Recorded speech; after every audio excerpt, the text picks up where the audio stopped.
My name is Sofiya. I'm a founder and CEO of BFROW. BFROW was found around 3 years ago. BFROW actually stands for being in the front row.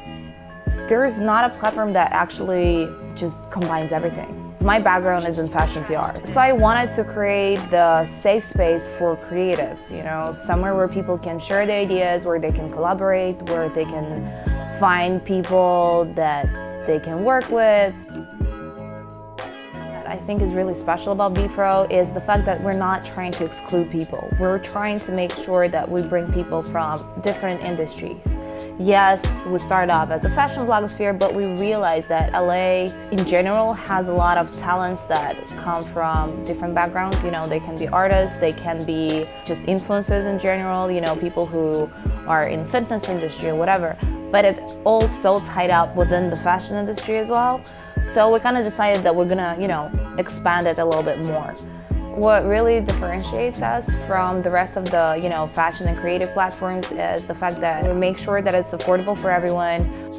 It's great when you can collaborate, and I feel like that's one of the greatest things that our generation is bringing to those industries, is that we understand that collaborations can always bring a much better product and much better results. 2 people or 3 or 4, they come together, they brainstorm, and they come up with greatest things.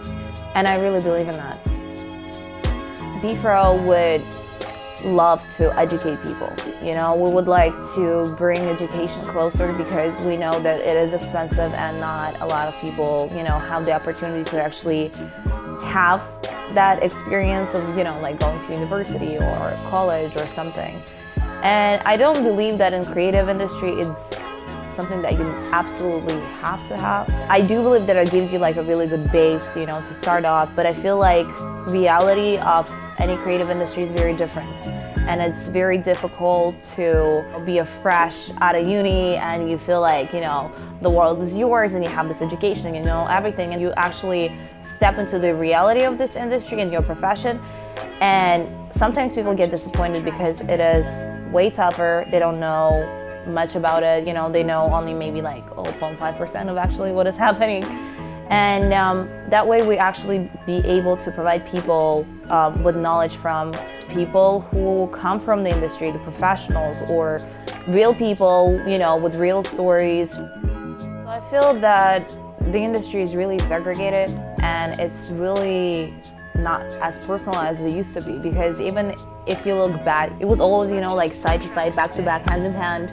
People would work with one another. Right now, it's all very distant. You don't necessarily see people. It's all online. You just DM a person, they do whatever you need them to do.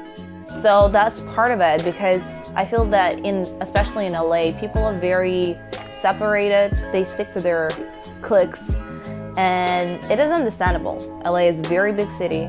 But still, I feel that if we provide people with really interesting content, if we provide them with really interesting personas of the industry, people will come, people will talk to those people, they will get knowledge of the industry, they will be able to actually build great relationships, which hopefully will be long-lasting.